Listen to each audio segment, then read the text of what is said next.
D2 Word Life here with Gunther's biggest fanboy Riptides. Fuck off and no. You What? like to suck that Gunther coattails, don't you? You like No. to gobble his nards too. No. That's you. No. Especially last December when it. Never mind. Fuck off with that shit. No. It's like, never mind. Anyway, today we are reviewing WrestleMania 39 Night 2. Follow up from Night 1's review that I put up.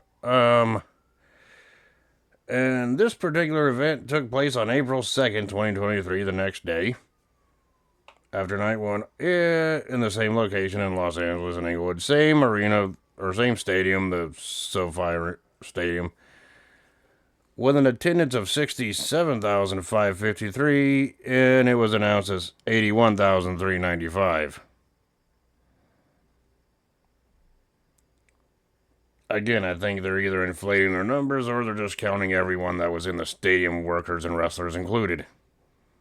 Either way, that's still a crap ton of people like we discussed in Night 1's review. Night 2 had almost the same amount of freaking, but this freaking building was packed. Yeah.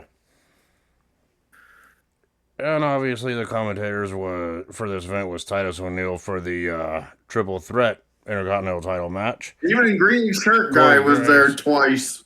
Yeah, Corey Graves was also one of the commentators. And also the commentator team had your boy Michael Cole again. Still. That's your boy.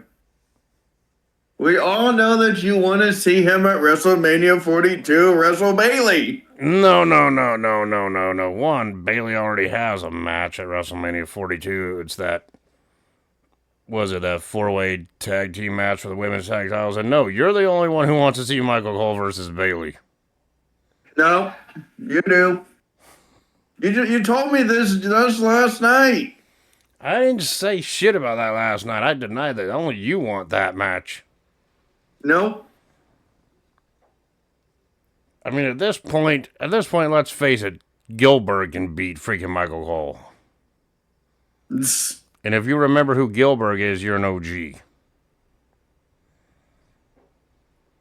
And of course, the ring announcers were Mike Rome and Samantha Irvine, and the hosts were once again Snoop Dogg and The Miz. A little more controversial story about those two later on in the show, but we'll talk about that when we get there, right? Yes. Anyway, the show started off with "America the Beautiful" or the national anthem being sung this time by another celebrity who I can't remember because I'm drawing a blank on that again.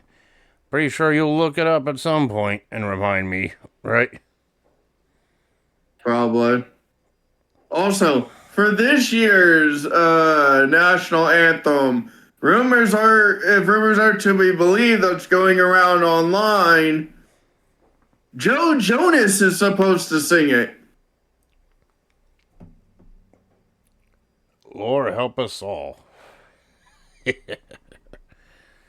But anyway, we saw the WrestleMania Night 2 hype package, and then following that, the Miz and Snoop Dogg freaking welcomed us to WrestleMania Night 2, hyping up the crowd like usual, like they did the night prior, right? And then we kick it off with our opening matchup here. It was Omos accompanied by MVP taking on Brock Lesnar. Yes, and everyone thought the Omos would beat Brock Lesnar. Well, the opening match come down, and Brock Lesnar was thrown around by Omos, was beaten down in the early going of this matchup. If I had to split offense by percentage, it was 90% offense went to Omos and 10% offense went to Lesnar in this opening contest. Yes, but you cannot put the beast incarnate out. I mean, hell, even Omos, when he wasn't throwing around Brock, he was wearing him down with a bear hugs galore. Right? Of course, the crowd was also behind Brock. Freaking hitting him in the back like a with his forearm like a fucking Louisville Slugger, like fucking Corey Graves was saying, or Michael Cole was saying. I didn't care which one it was. Of course, Lesnar did eventually reverse momentum by freaking suplexing almost, like, I believe 3 times total in the match. Yeah. But, Well, 4 times total because he hit 3, went for the F5, his back went out, actually, no, suplexed almost him performed. again. Well, almost performed the choke slam and got a 2 count on Lesnar before the sequence you said started. Gotta mention that. Of course, Yeah. Lesnar's back gave out. Lesnar's back gave out going for the F5, but then Lesnar freaking gave 3 German suplexes, like I said, to Omos, and an F5 to win the match. Yep. Your thoughts on this one? Because I've seen better openers than this. It was an okay opener. Was it Lesnar's best match? No. No. Was it Omos's best match? Well, I guess that could be argued, considering this. Well, it was his first Mania. And it was his first It big. was a solo. Yeah, because Omos did compete at WrestleMania previously, but as a tag team competitor with AJ Styles 2 years prior. Yeah, that's why I'm saying it was his first as a solo. Yeah, singles competitor. And So I thought it was okay at for that 2. point, it just gave me vibes of freaking Taker and Giant Gonzalez again. I mean, it was okay for what it was with 2 big men slapping man meat, as the old saying goes, because when it comes to 2 big powerhouses like Lesnar and Omos, I'm not expecting a catch-as-catch-can 5-star classic technical back-and-forth battle or Brock anything. Lesnar was never a catch fucking wrestler. He's a bruiser. Well, I'm just saying, I wasn't expecting that. I was just expecting more of an average big And man. Omos, he was a bruiser too. So it was 2 big ass fucking bruisers. Well, one big ass fucking bruiser. The other one just Because he intimidating. towered over fucking Brock Lesnar. Because that's why people are saying, oh, Brock Lesnar could never hit the F5 on Omos. Ha! Well, Omos is a foot taller than Brock Lesnar, so yeah. So I mean, this match, I thought it was serviceable for what it was. Which, ironically, this match turned out to be Brock Lesnar's final WrestleMania match for 3 years. We're not gonna get into the controversial reasons why, because everyone knows. But this year, WrestleMania 42 will mark his first WrestleMania since its Omos match at 39. This time against another big bruiser, Obafemi. God, that's gonna be a freaking battle, right? This is where you're going to actually be saying it's big men slapping man meat. So yeah, Which sounds very fucking weird when you are saying it. out of context, Yes. because you're implying that there's some huge guy. Never mind. We already know what it implies. I'm not gonna go into detail. No, Where not the in fuck this did your video. mind go, buddy? Okay, I'm gonna say it like this. Out of context, you could be implying that a huge guy is jerking the gherkin. That's where my mind went, if you must know.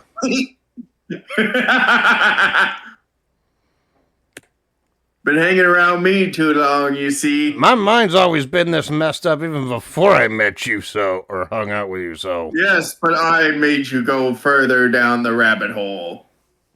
My mind was already fried in the You gutter. were only on the cusp of the rabbit hole. I dragged you down further. My mind's already fried in the gutter. I ain't no finding it anymore. But anyway, I thought it was an alright opening contest, but now we go to the women's fatal 4-way tag team match. It was Ronda Rousey and Shayna Baszler versus Natalya and Shotzi versus Chelsea Green and Sonya Deville. No, it's Chelsea Green. Yeah, she was teaming up with Sonya Deville, and the last team in this match was Liv Morgan and Raquel Rodriguez. Why do those two still, as a tag team, sound familiar today? Ha ha. Because they still tag and then they're in the fucking Judgment Day together. Yeah. Which neither of them ever needed it. I mean, they're stars in their own right. I mean, they can be single stars and still be a tag team too, without the Judgment Day. In my opinion, that's just my thoughts on it. Right? But anyway, this match broke down from the start. All competitive. It felt similar to the Fatal 4-Way tag match that we seen the night prior with the men's tag teams. Including Chelsea Green diving under opponents on the outside of the ring at one point to get away from, I believe, Baszler that was in the ring. Raquel That was in the ring, yeah. Yeah, and then Shotzi did a suicide dive. Baszler wasn't even in the ring for fucking 90% of the damn match. It was literally Liv Morgan, Raquel, Chelsea Green,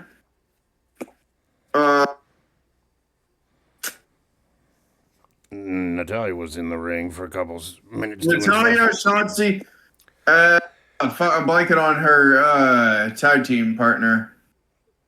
Chelsea Green and Sonya Deville. Yes, Deville were in there for like 90% of the fucking match. Including Natalya, I believe she locked because fucking all of them ganged up on Shayna Baszler and Ronda Rousey. Shayna Baszler and Ronda knocked him off of the ring apron. Natalya at one point got a double sharpshooter locked in, I believe, on Chelsea Green and Raquel Rodriguez, or was that freaking someone else? No, it was Chelsea and her tag team partner. Chelsea and Sonya, right? Sonya. Yes. But eventually that was broken up. But in the end, Ronda Rousey. That was broken up by Liv Morgan with the code breaker. Yep. But in the end, a version of the code breaker. Yeah. But in the end, Ronda Rousey got tagged back in, made short work of Shotzi by applying the freaking armbar onto Shotzi, who tapped out immediately. Thus, Baszler and Rousey won the match. Well, that's because fucking Baszler beat up her fucking, stomped on her fucking elbow, and then what does Ronda Rousey do? Tag in and freaking like, oh yeah, this is what I'm gonna do, blah blah blah blah blah blah blah blah blah blah, and then armbar. Yeah, that's the only time. And the ending was the only time Ronda Rousey was the legal competitor for her team in the ring. Yeah, that's why I said they only were in the match for like maybe 10% of the damn last of the match. And ironically, the other three teams qualified on fucking SmackDown for the damn thing, and then Ronda Rousey and Shayna Baszler were like, nope, we're already in. And ironically, people, we're already in. Yep. And ironically, this would be Ronda Rousey's final WrestleMania appearance, ending her WWE WrestleMania career with a record of 2-2. So yeah, they should have still pushed Baszler, but nope. Yeah, nowadays Baszler was released from the WWE last year, so yeah. From what I remember, right? Yeah. Well, her contract ended, and then everyone went their ways separately, so she could come back. Yeah. So your thoughts on this 4-way tag team women's match? Was there any spots we didn't mention that stand out to you? Fucking Shotzi and Shotzi came out with her demon helmet, and freaking Natalia came out with a kitty helmet. Yep. So anyway, I thought this fucking Natalia was clotheslining Raquel Rodriguez. Yep. And also Chelsea Green hit a drop kick from the top rope. Yep. And it literally did nothing to Raquel. Raquel it just sold bounced that. off. Yeah, Raquel sold that like you do on 2K. That's my one joke per video. They're coming next. Trust me. But anyway. There's never just one. But anyway, another short segment followed this match. Well, first of all, I thought the match was okay, but I thought the 4-way tag match from the night prior was slightly better, but that's just my opinion. All right. Then we go on to the next segment, which was the highlight of the night, or whatever they were promoting back then. Basically showing who won the Andre the Giant Memorial Battle Royal on the SmackDown prior to this. Yeah, and having Bobby Lashley show up for Mania anyways. Yeah, Bobby Lashley won the Andre the Giant Memorial Battle Royal that year, and pretty much just posed with the trophy on the stage in front of the crowd, which I guess you could say that's a consolation because Bobby Lashley was originally supposed to face Bray Wyatt at this event, but Bray Wyatt was taken off the TV due to an undisclosed illness, which we all know now ultimately ended the way it did, as we know later on that year. So anyway, enough sadness for now. Let's go to a hard-hitting match. The next match on the card was for the Intercontinental Championship. It was Gunther defending the Intercontinental Championship against Drew McIntyre and Sheamus. All right? In a triple threat. And boy, was this a hard-hitting triple threat, but the story going into this was Sheamus was on a quest to become Intercontinental Champion, got so close to beating Gunther on a couple of occasions, including at the Clash of the Castle show in 2022, which we still have yet to review that event, and that match was actually a badass, decent match, I'm not gonna lie, right? But we'll review that match when we review that pay-per-view, But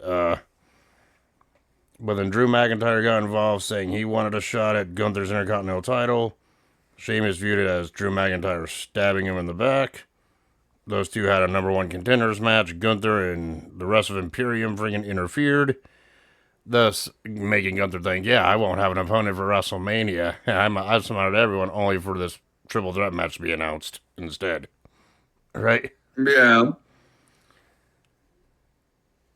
So, yeah. Now, talk about fucking bruisers. These motherfuckers just beat the fuck out of each other. Dude, it was hard hitting from start to finish.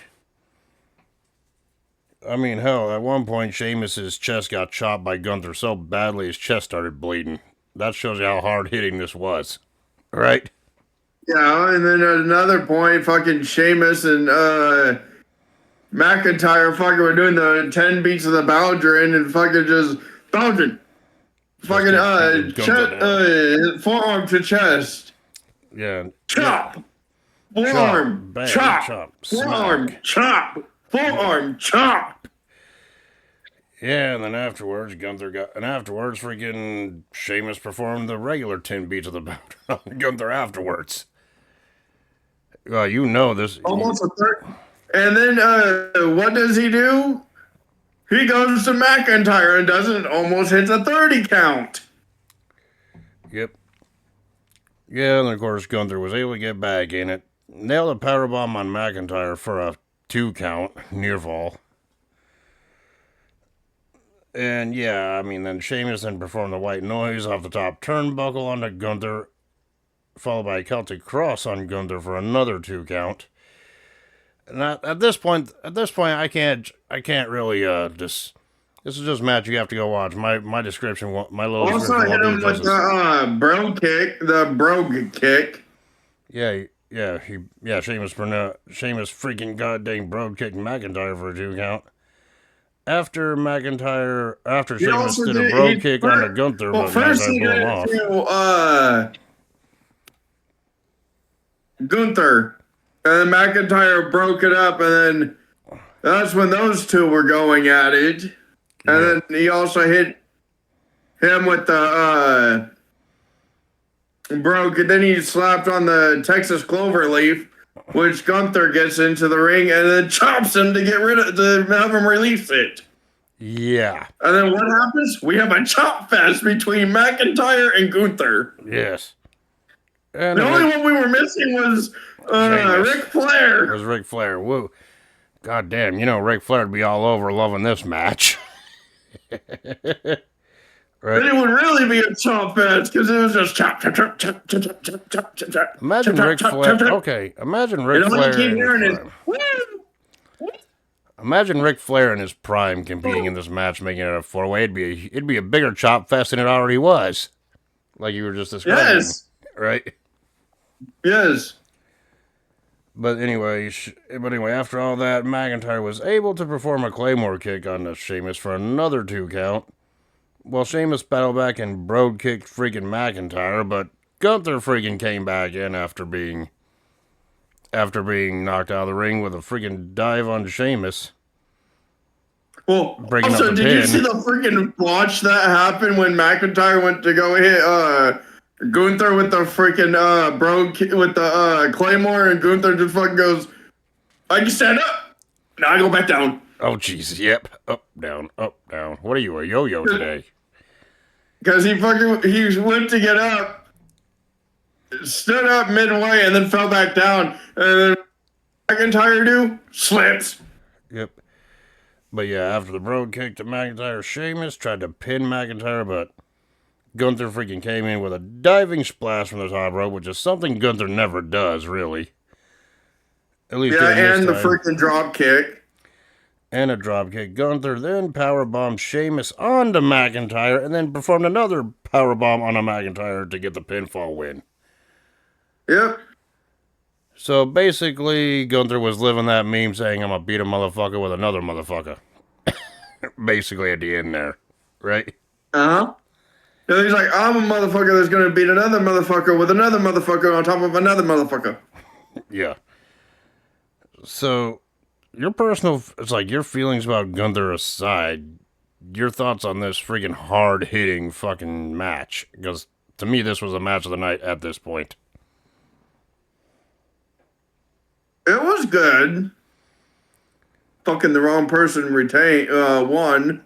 Should have been fucking either McIntyre or Shane. Well, mostly Sheamus because he wants an Intercontinental Championship because that's the only one he has not won to complete his set. Just like how Cena won it. I mean, still to this day, Sheamus has never won the Intercontinental title. Yeah, but he will. But yeah, either way, this was a hard-hitting match. Despite Gunther winning, I think I think this was the match of the night at this point, and it's held in a lot of high praise from a lot of the fan base, including myself. I remember watching this the first time, and I remember thinking, Jesus Christ. Yeah, if they wanted to make this look realistic, that looked like a real brawl. Right? Right? Yep. Yeah, they did their job on this one.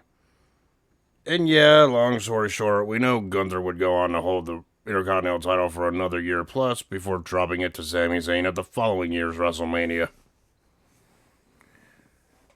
But anyway, I thought this triple threat match was great. And yeah, it deserves the praise that it gets still to this day. Right?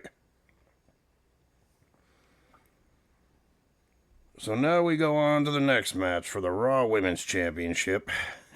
And it was Raw Women's Champion Bianca Belair defending against Asuka. Now, this wasn't the normal Asuka that we've seen prior to this. This was the full face paint Asuka. She just came out with that look, the same look she has today. Right? No. The evil freaking mind game playing Asuka.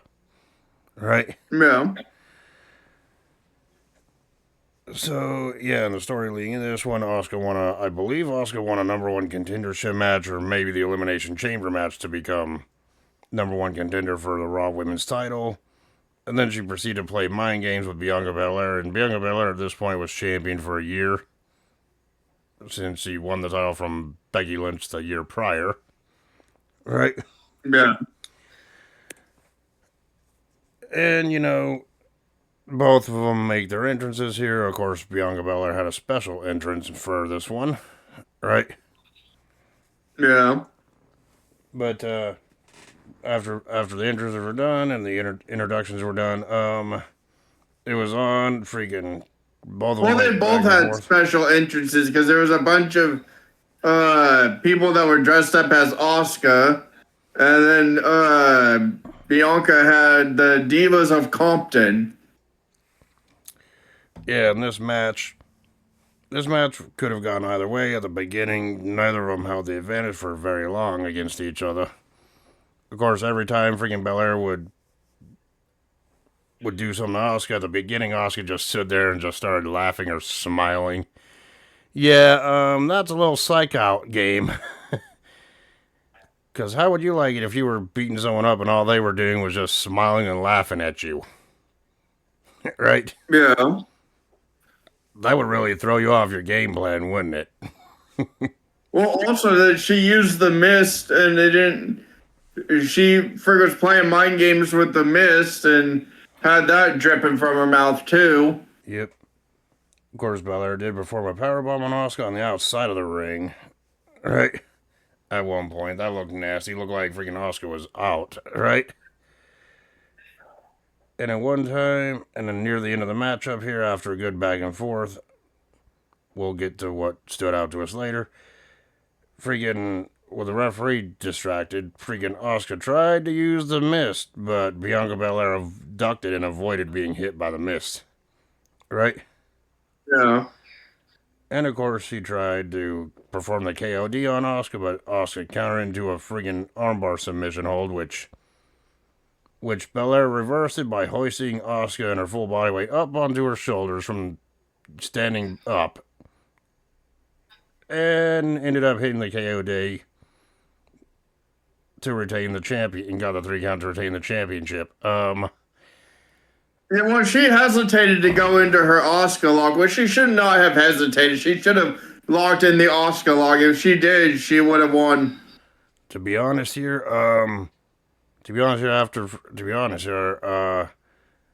I think, yeah, I think the wrong person won. I think Asuka should have had this one won, honestly, but that's just my opinion. They would rectify Like I that said, about a month later. you could see that she hesitated in her movement when she was going to go for the Oscar lock. Instead, she went for the arm bar.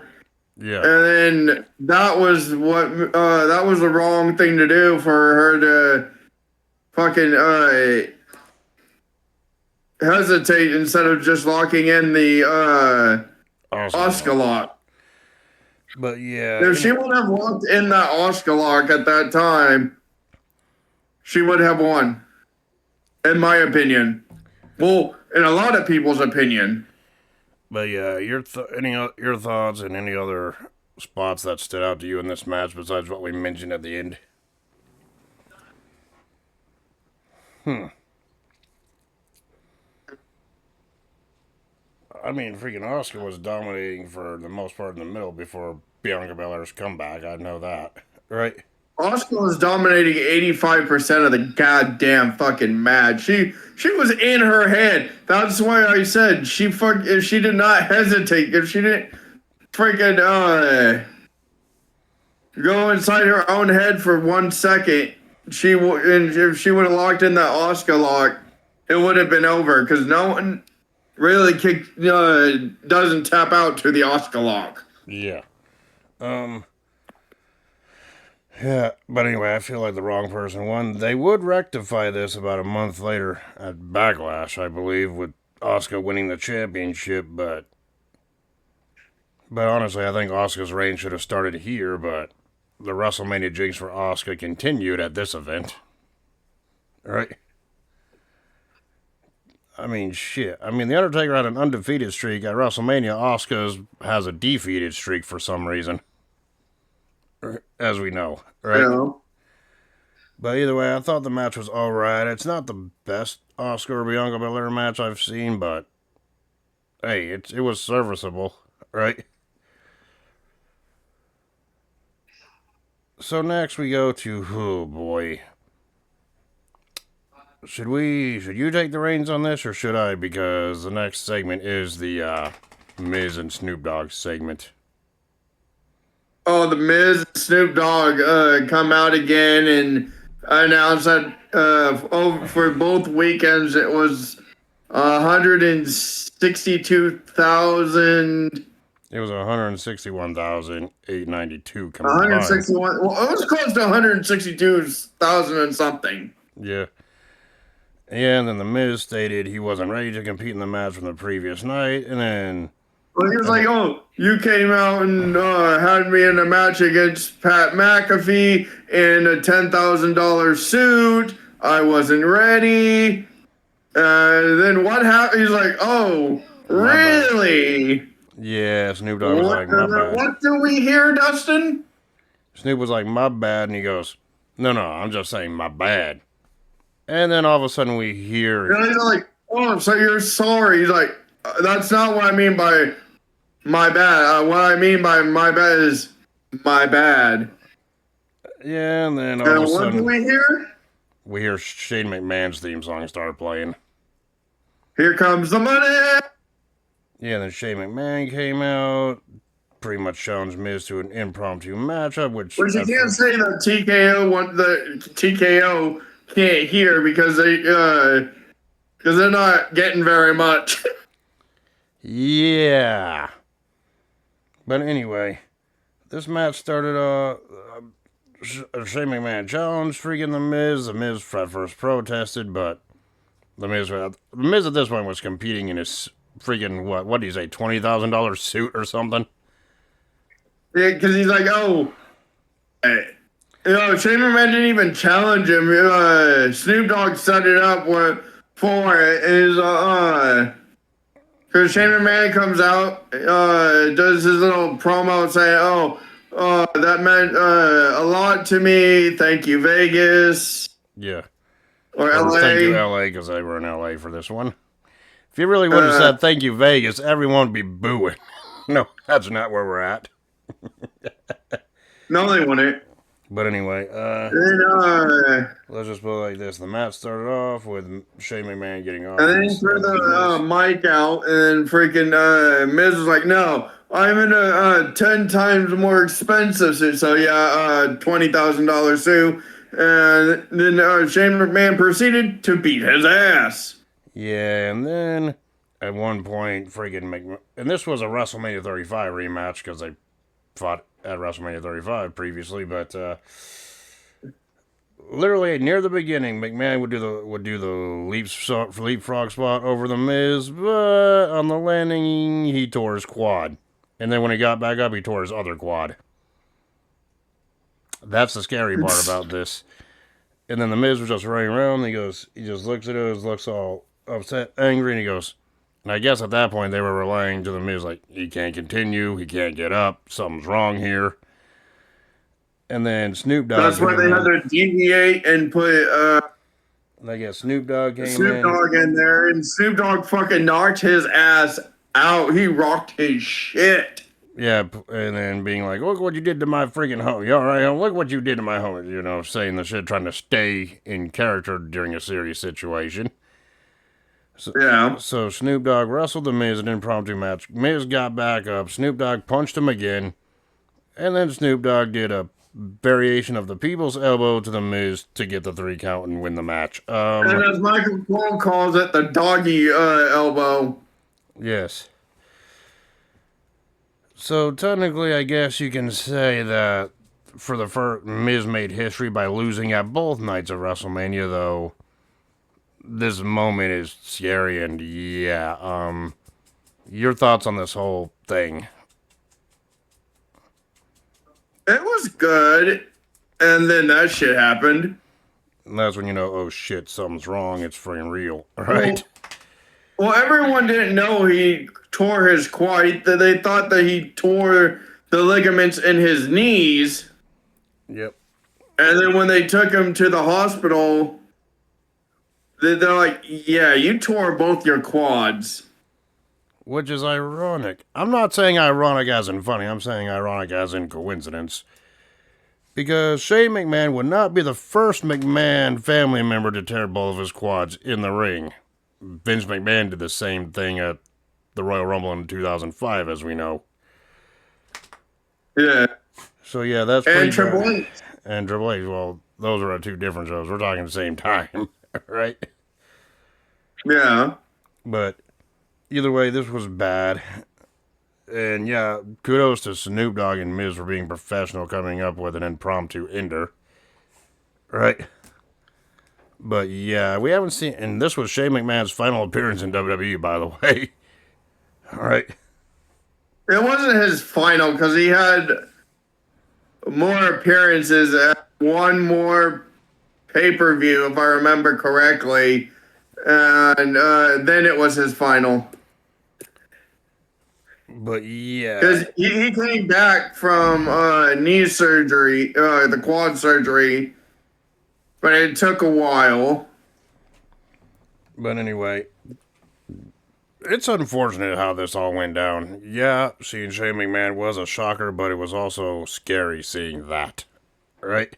Yeah, and people say that, yes, wrestling is a scripted thing, but the injuries are real because every movement takes a toll on your body because you're running the ropes. You're repeatedly doing it over and over and over and over and over and over again. I mean, yes, I know So Shane. it takes a toll on your body. And yes, I know Shane McMahon was in his either late 40s or early 50s at this time. I think he was in his early 50s. But yet he was doing. I think he was he was in his late 40. He was 47. Yeah, and he was doing something as simple as a freaking leapfrog spot. But as soon as he landed there, that's when disaster struck. All right. Yes, I mean, even that's why they tell you guys, everyone, when they're doing the pay-per-views, TV show, anything, do not try this at home. no, even simple things, movements that you and I would freaking do could injure somebody. Look at Liv Morgan last year. She was doing a routine Raw match. Got her hands up to protect her face on a face buster landing spot and separated her shoulder that way. Which kept her out of action for the rest of 2025 up until the start of 20 up until Survivor Series last year. Right? Yeah. So yeah. Or look at Seth Rollins when he went for the diving friggin' head, the coast to coast diving headbutt. Yeah. Literally tore his whole pectoral and shoulder out of place. Yeah, against in that match with Rollins last year. Or freaking look at Cody Rhodes when he was injured. He was just working out before a match and tore his pec. Yes. So yeah, you don't even have to be in the ring to get injured, right? Or look at Cena when he was wrestling. He was literally wrestling with a damaged pectoral, and then when he was working out like Cody Rhodes did, it tore. That's why they had him lose his title so he can go and get surgery because they didn't know how long it would be, and they didn't just want to have a title that was floating in the air. God damn it. I see what you did there, a title floating in the air, you bastard. Okay. Okay, you're full of jokes today, ain't you? Wait a minute. And yeah, and John Cena's supposed to be the host of WrestleMania 42. God damn, I swear to God. We better get a backstage promo with freaking John Cena and Danhausen. That'd be something, wouldn't it? Yes. You can imagine this. Danhausen goes up to Cena. Oh my God, I must have superpowers. I can actually see you. I'd be like, oh, son of a bitch. All right? Yes. Or whatever. So, yeah. Anyway, moving on from that disastrous situation here. we go to what I believe is your favorite match of the night, and that was the Hell in a Cell match between Edge and the Demon Finn Balor Yeah. in the semi-main spot. Yep. And this all started with Edge when he formed the Judgment Day the year prior, and then Finn Balor was added to the group. And then Finn Balor's first proclamation was to get rid of Edge out of the Judgment Day stable, right? Yeah, and then many months later, Beth Phoenix was put on the shelf due to a concerto and an I Quit match these two had prior to that. Yeah. And Edge was out for vengeance, and Finn Balor was like, you're facing the Demon in the Hell in a Cell. This match was made Hell in a Cell match anyway, and the Demon looked at home inside the Hell in a Cell structure. Right? So did Edge. And let's talk about their entrances, specifically Edge's entrance. He made his way out to the ring first, and what was he wearing here? He was wearing his fucking Brood outfit because even his entrance was the Brood's Edge, and all you hear is the freaking Brood music. Edge fucking comes out from underneath the damn stage. Yes. Wearing a Metallica type helmet, too. Mouse helmet. Yes. Well. I mean, it was so badass. You And had to fucking wings, I assume that he got from Taker. And even you took a picture of it and sent to me like, dude, I forgot how badass Edge's entrance was for this event. Right? Yes. Yeah. He also had those fucking dark demon wings that I assume that he got from fucking Taker. Yeah. But either way, Finn Balor made his entrance next after this. He wasn't painted up all black and red. He was painted up black and purple for the Judgment Day colors here. Looking like a menace beast in his own right. Right? Yeah, but you could also say that he was kind of imitating the NWO a little bit. And either way, these two went at it from the start of the match. Edge freaking nailed Balor with some chair shots. However, Balor freaking came back and attacked Edge with a kendo stick after both of them were like, fuck it. We're taking out the toys right now. After a little bit of a back and forth at the start of the match. Yeah, there was a red chair and a purple kendo stick. And you're like, and I bet you were like in yourself, what the hell are we doing? Why are they different colors? Red, purple. Right? We're having Mace Windu versus Darth Maul. Yep, and then at one point, Edge did trap Balor in the corner of the cell with kendo sticks and performed a dropkick to Balor, and you can just hear Balor struggling, but every single shot with a weapon at the start, Balor sold like you on 2K. You're right, that wasn't my one per video. There's never one per video. Hey, you started doing it too, motherfucker. With that joke. Right? But then Balor responded by being trapped in the corner with a kendo sticks by performing a drop kick to Edge that sent him through a table that Edge set up in the opposite corner of the cell. Right? Yeah.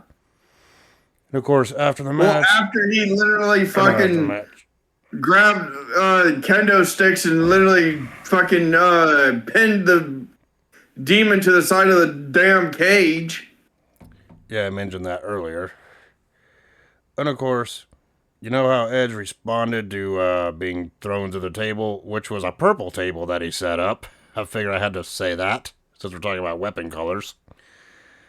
Freaking Edge responded back in the ring by paying homage to Christian by nailing the kill switch on Balor. And then Edge was like, you know what?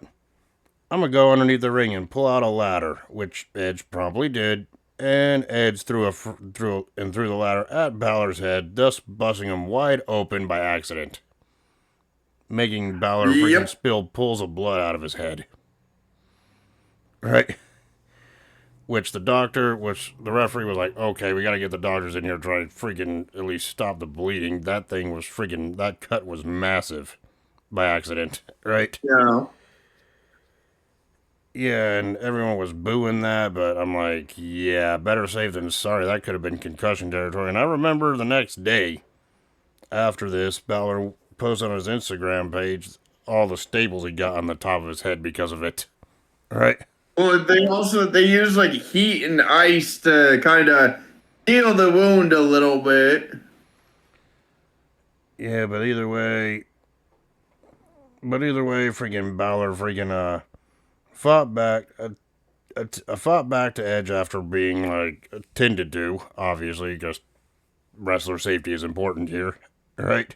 Yeah, He attempted the coup de grace on Edge, but Edge avoided it, and Edge speared Balor, but Balor kicked out. Balor didn't manage to fight back and actually nail the coup de grace on Edge for a 2 count, right? yeah. And then he was put him on the table to freaking go up onto the top row. And he's like, "Oh no, I have a better idea. I'm gonna go on the wall of the cage." Well, before that, another spot was Edge did the execution on the Balor off of a ladder for another 2 count before that, but Oh then, no, it like you wasn't said, even the execute. It was an impaler DDT. yeah, off the ladder, but Balor still kicked out of that. And like you said, finish what you were saying. What did Balor try to perform on Edge to the table? Fucking Balor tried to perform the coup de grace on fucking Balor on Edge. Yeah, Edge freaking moved off the table. Balor tried to stop himself in midair. And what did Balor jump from? Freaking Because it wasn't. And what did failed Balor? spectacularly Yeah, and and almost broke his knees. and what did Balor jump from? Because it wasn't the top rope. No, he jumped off a freaking scaffolding, freaking cage. Of the cell wall, right? Yes. Landed feet first through the table, right? Well, you Your could head see he down, was right? gonna either land on his back or go through feet first, and he tried to go backward, but ended up going feet first anyways, Yep. because he And tried to stop himself in midair, which didn't work. that's not how gravity works. Unlike He's like, cartoons. "Oh, this isn't like nope." Unlike cartoons. And how come in cartoons gravity only works when the freaking cartoon character looks down? I have no idea. But anyway, Edge then performed the spear on Balor, which Balor kicked out of. But then Edge was like, you know what? Screw it. I'm going to end it this way. And Edge pretty much did the same thing he did to Randy Orton 3 years prior, and that's perform the concerto on the freaking dang Balor to get the 3 count in the win. Well, he speared him, and then fucking was like, no. Better yet, put the chair underneath it, put the red chair underneath it, grab another red chair, and then concerto. And that's what put Balor down for the 3 count. Yeah, so you could say he got red chaired. Yeah, Finn Balor just had a skull sandwich. That's what happened. Yes. You could say all he saw was red. God damn it. Yeah, you're punny today, ain't you, boy? And then literally after the match, all he literally saw was red. Yeah, but anyway, your thoughts on this match? To me, it was one of the better matches. Yep. Yeah, to me, it was the best match of the night, beating out that triple threat. Only by a tiny margin, but still. Right? But yeah, I mean, this match I would recommend you going back to watch. If you're going to watch any match from this show, I'll be repeating myself at the end of this one. But then we go on to the main event of night 2, which saw 2023 Royal Rumble winner Cody Rhodes challenge our tribal chief Roman Reigns for the Your undisputed tribal Universal chief, not Championship. mine. Get that fucking straight. Okay, whatever you say, Mark. Whatever you say, embarrassment, Mark. Look who's talking. Look who's talking. No one sees the wizard. But anyway, this came about Cody Rhodes won the Royal Rumble match, 2023 Royal Rumble match Well, after. first we had an interview with Bianca Belair. Well, first we had an interview with Bianca Belair, yeah. Which was 10 times better than the interview from the night before with your boy Austin Theory. He's not my boy. Go fuck off. Yeah, but then we go to the main event. Roman Reigns defending the undisputed WWE Universal Championship against Cody Rhodes. And Cody Rhodes won the 2023 Royal Rumble match, thus setting up this main event. And Cody Rhodes made a surprise return at the Royal Rumble after his pec injury that we mentioned earlier. Right? Yeah. And Cody Rhodes pretty much said that he's doing this to finish the story, do something that Dusty Rhodes never got the chance to do, and that's to win the WWE Championship here. Because you gotta. Anyone. He said anyone in his family. So his brother and his father. Yeah. Yeah, and let's face it, Roman Reigns at this point was over 900 days into his championship reign. He combined the Universal and the WWE titles from the previous year's WrestleMania. Still hasn't lost it at this point. Right? Yeah. And what can I say about this match? I mean, what can we describe this match? Because it was actually good from start to finish. Right? Yeah. Anyway, this match started with the old after both men made their entrances, which included Cody Rhodes coming out and acknowledging his family at ringside and giving his weight belt to Luke Harper's son who was sitting at ringside. Right? Yeah. Yeah, and then Roman Reigns came out, chorus of boos, but he came out with an orchestra playing his freaking theme song, right? Which I'm like, okay, that's a nice touch for this, right? Big match, right? And of course, Roman Reigns had your boy Paul Heyman and your boy Solo Sikoa with him. Fuck off. We all know Solo is your boy. Nope. But yeah, after a stare down, a little bit of action pursued, and Cody Rhodes did perform a drop kick on a Reigns for a count of 1. And the referee somehow got distracted, probably from Paul Heyman. Solo came in and attacked Rhodes from the outside of the ring, and Reigns tried to cover him for another near fall. Right? A lot of near falls Solo in hit this him with match. the chair. Yeah, another more near falls in this match. Later on the outside, Rhodes then performed a drop kick on the Reigns to the announce table. That was a good highlight for this match, right? Yeah. And then Rhodes followed up with a Cody cutter for a 2 count. Then Solo then attacked Rhodes again with Rhodes' weight belt, leading to the referee saying, "Nope, you're out of here." Right? Yep.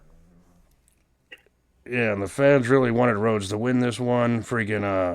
Rhodes performed a crossroads on the Reigns for a 2 count. And everyone freaking was thinking that was it, but obviously this is a Roman Reigns match we're talking about. He ain't gonna go down to 1 crossroads. Right? Yeah. And of course, Reigns went for the Superman punch, but freaking Cody Rhodes reversed it into a pedigree for another 2 count. This was like the middle to the end of the matchup here. Right? Yeah. And at one point, Reigns was locked in the figure 4, but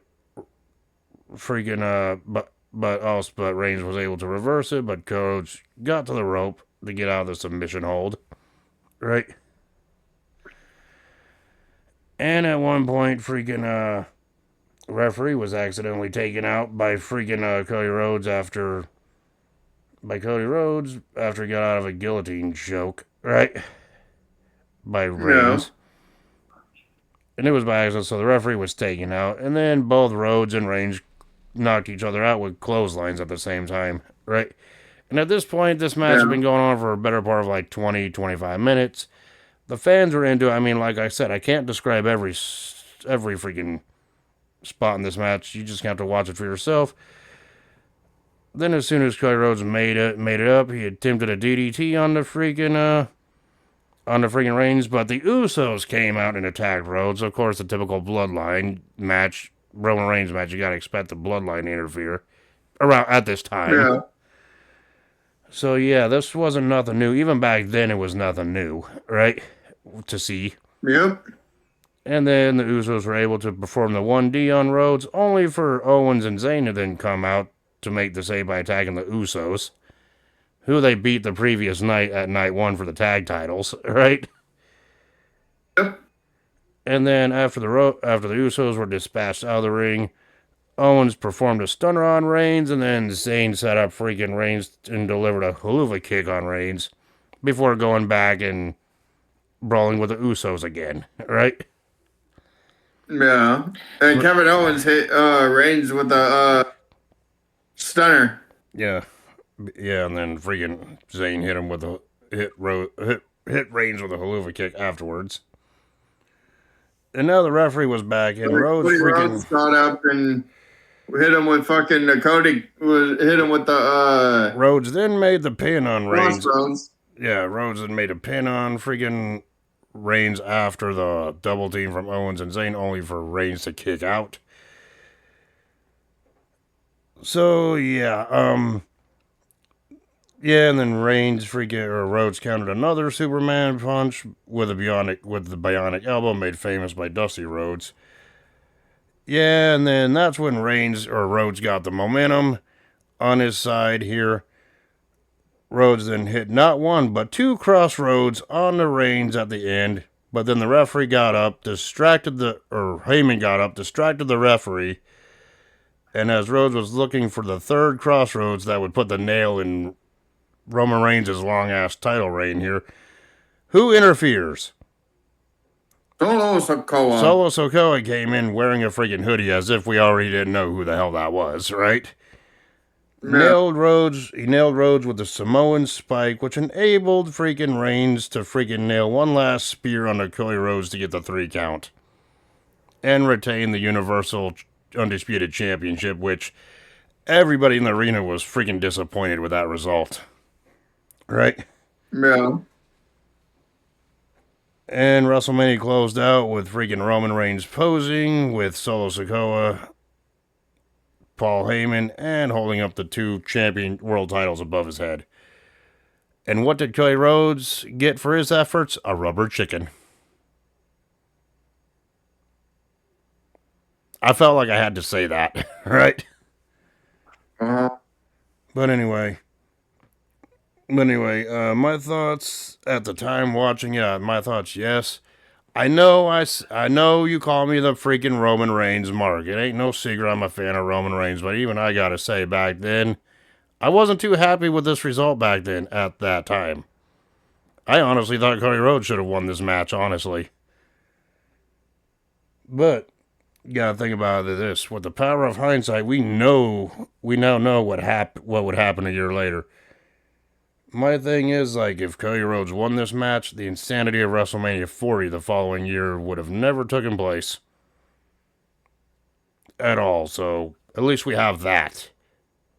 With Cody Rhodes finally defeating Reigns in that Bloodline Rules match the following year. Which, to me, was a way better match between Reigns and Rhodes in their first encounter. Not saying that the first encounter here at WrestleMania 39 was bad. It wasn't bad. I just think it was actually great. I just think the WrestleMania 40 encounter was slightly better. Not by a whole lot, though. Just my opinion. Yeah. But what were your thoughts on this one? This main event? It was decent, I guess, but still, should have had Cody Rhodes win it. Yeah, but like I said, the WWE would make up for it the following year with Cody Rhodes winning at WrestleMania 30 or 40 instead, right? Which, yeah, that was a feel-good moment, and without this, we wouldn't have had that feel-good moment at WrestleMania 40. So, yeah, right. Yeah. But now we get to what And now we get to what I always call our favorite portion of the review, and that's our rating system. Brock Lesnar defeating Omos. I gave that one 3 out of 5, or a 3.5 4. out of 5. I gave it 3.5 out of 5. 4. Ronda Rousey and Shayna Baszler winning that four-way tag team match. I gave that one also 3.5 out of 5. 3.5. Yeah. Yep. Gunther defeating Sheamus and Drew McIntyre to retain the Intercontinental Championship in that hard-hitting triple threat match. I gave that one 5 out of 5. 4.5. Bianca Belair defeating Asuka to retain the Raw Women's Championship. I gave that one 4 out of 5. 4.5. The Miz and Shane McMahon wrestling to a no contest. I didn't give that one any rating because of the freaking injury that happened. And I followed that one up with Snoop Dogg defeating The Miz. I gave that one straight up 0.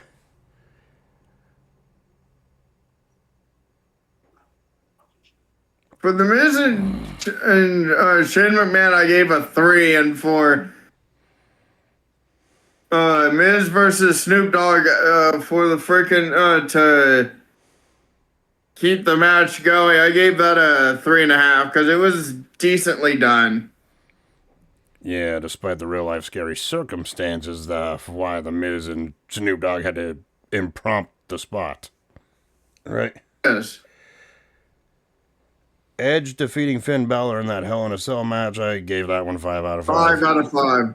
5 out of 5, no doubt on that. But controversial take on this main event. Roman Reigns defeating Cody Rhodes to retain the undisputed Universal Championship. I gave that one 5 out of 5. I gave that a 4. And the only reason I gave it 5 out of 5 is because what we know would happen in the long run. And it was an actual decent match in its own right. And yeah, you could argue with this, be like, D2, you always give freaking point deductions with matches with interference. Well, it evened itself out. Yes, the Usos and Souls Go interfered, but so did Owens and Zayn for Rhodes' side, so it evened itself out. Right? So my final grade for WrestleMania 39 Night 2, I gave an A-. Could have been worse, could have been slightly better, but it's still a high grade regardless, in my opinion.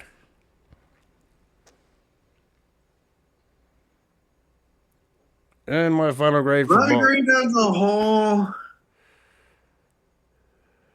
was an A+. Yeah, and obviously at WrestleMania 39 as a whole to me averages out as an A- since both shows got a grade of A- from me. Right? Yeah. So, that's our thoughts on our final grade for WrestleMania 39 Night 2 and as a whole together as nights 1 and 2. But we're not done here. Considering what happens this weekend at time of recording.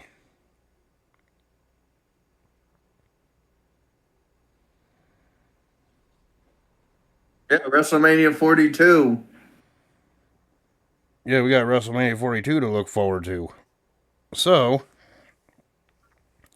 I know I forgot to do this last time, but now we're going to be talking about our predictions for WrestleMania 42 coming up. Might as well at this point, right? Yeah. Before we end this off. So, night 1. This is the night 1 lineup. Night 1 lineup, and then I'll be doing the night 2 lineup afterwards. The Vision, which is Logan Paul and Austin Theory and ISO Speed taking on the Usos and LA Knight in that 6-man tag. Who do you got? LA Knight and the Usos. Yeah, I would agree. Jacob Fatu versus Drew McIntyre in that unsanctioned match. That is actually pretty goddamn fucking difficult. Yeah.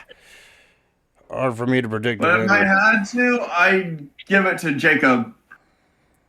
Knowing that I've watched his career from the beginning and then seen him in MLW, yeah. My prediction is based on the story they're trying to tell. My prediction for this one is also Jacob Fatu for the story they're telling between these two. With the whole Drew McIntyre was the one who probably attacked Jacob Fatu months ago, knocking his teeth out backstage, setting up this whole feud. Right?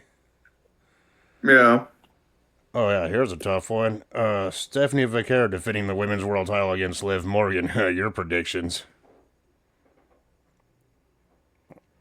for that? I'd have to go with Valkyr.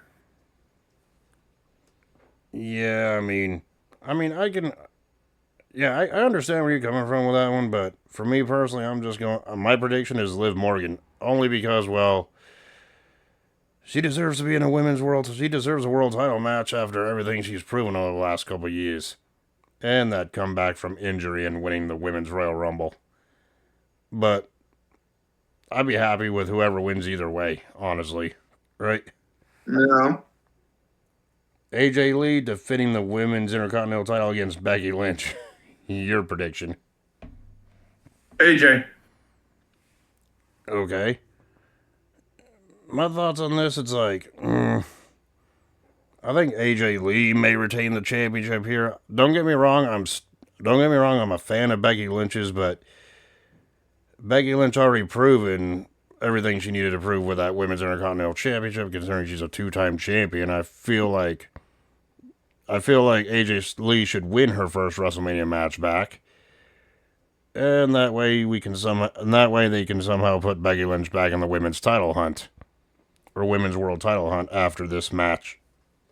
You know what I'm saying? And we got the four-way tag team match for the women's tag team championships, as it's the women's tag team champions Nia Jax and Last Legend, known as the Irresistible Forces, taking on Charlotte Flair and Alexa Bliss, Bayley and Lyra Valkyria, and the Bella Twins. Who do you got?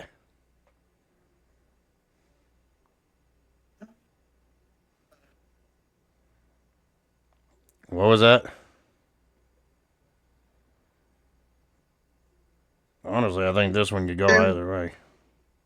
it can go either way. There's really no pick I could because the Bella Twins could do it. They haven't won. That would be their first tag team title. Uh, You gotta realize too, the tag team championships weren't an active title in the women's division when they were wrestling full time either. yeah. But honestly, if you had to pick like one team at random to win, which team would you pick?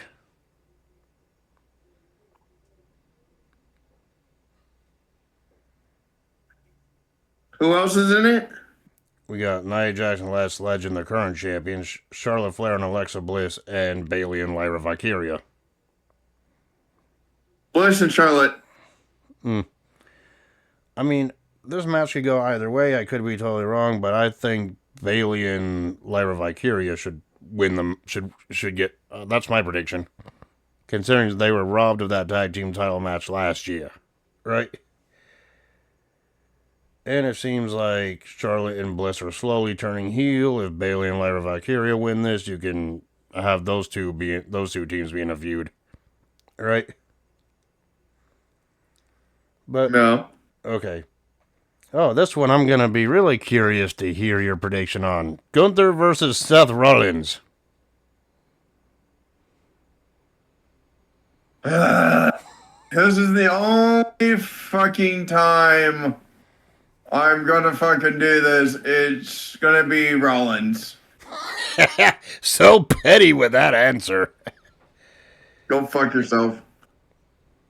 Yeah, they only had. Yeah, this was the impromptu match because both of them were supposed to face different opponents, but their opponents respectively got injured.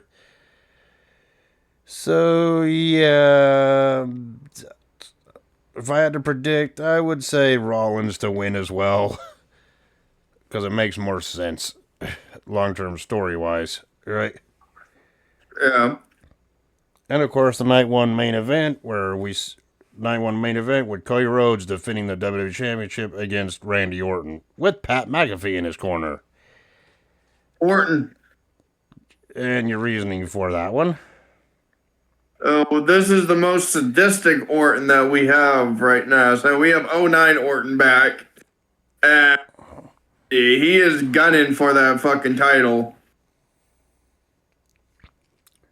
To me, I don't like the story of Pat McAfee's involvement going into this one. They could have just built it like, oh, the student has become the master, and the former master is, which would be Randy Orton in this case, will put the new master Rhodes in his place. The story writes itself, right? Yeah, but I also have a feeling that this is just gonna like be the freaking corporate ministry again. Mr. McMahon's gonna show up and say, "It was me all along." Oh, as a person Randy Orton was talking to on the phone. Yes. Oh, geez, they already implied that was Pat McAfee, but it could be someone totally different, unexpected, like that. Yes. That would be a crazy outcome, wouldn't it? Yeah. And if that were to All of a actually, sudden, it and if actually that were to fucking actually, happens, I'm if like, that were to actually happen, I would literally call you up after WrestleMania and be like, "How did you know? You son of a bitch!" I have no fucking clue. How come most of your predictions come true? God damn it! What are tomorrow's lottery winning numbers? But yeah, if I had to predict, I mean, I'm fine with whoever wins, but if I had to pick one, I would say Randy Orton because you have that added element of Pat McAfee there, even though nobody likes the story, right? And besides, if Orton wins it, I don't know why, but I have a feeling that Mr. McMahon is gonna come out and say it was me all along, Rhodes. It was me all along. and if Randy Orton wins, then he'll be winning his 15th world title, just 2 off from John Cena's record, right? Yeah. And one off of, well, he tied Triple H. Oh, and this one has the added stipulation saying if Orton loses, then McAfee will have to leave the professional wrestling industry permanently. Yeah. Yeah, I don't yeah. see that happening. Yeah, they'll probably involve him somehow, even if Orton loses. But if I had to predict, I would say Orton to win the championship, much to the fans not liking that one. And now we go on to night I two. see Orton winning because he's back to being an asshole. So, And now we're on to and WrestleMania. this is what everyone has wanted to see since he turned face in 2020 and then 2021. Yeah, anyway. Now we're on to WrestleMania 42 Night 2's predictions here. Okay. Obafemi versus Brock Lesnar. Who do you got? Lesnar. This one's a tough one. Like we stated before, it could go either way. It's two big men slapping man meat. And yes, that sounds weird out of context. But if I had to predict one, I would also say Brock Lesnar. I mean, I wouldn't mind. I wouldn't mind it if freaking Obafemi wins it. So I'm cool with either way. But if I had to pick one, I would say Lesnar. Right. And then we have Penta versus Javon Evans versus Dragon Lee versus JD McDonough versus Rusev versus Rey Mysterio in that 6-way ladder match for the Intercontinental title. Yeah, your thoughts on who may win this car crash ladder match for the Intercontinental Championship? That one's actually a toss-up, except JD McDumbass. I don't want him to win. JD McDumbass.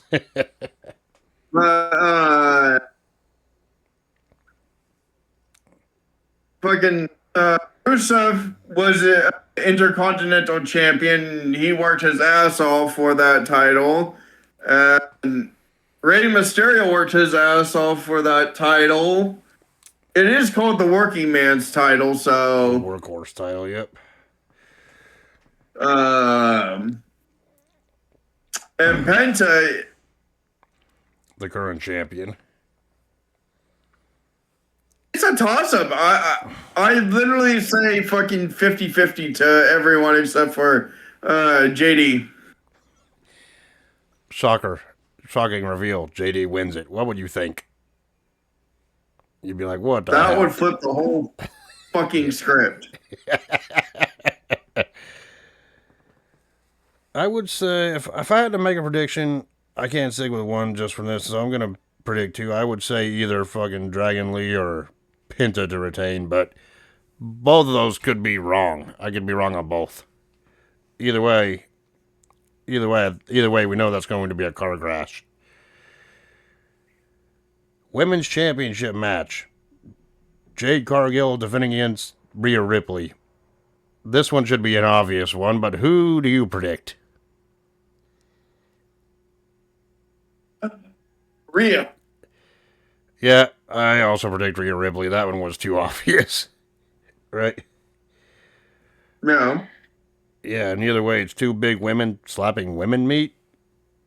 That sounds weird. But either way, we know that's going to be one hell of a brawl, right?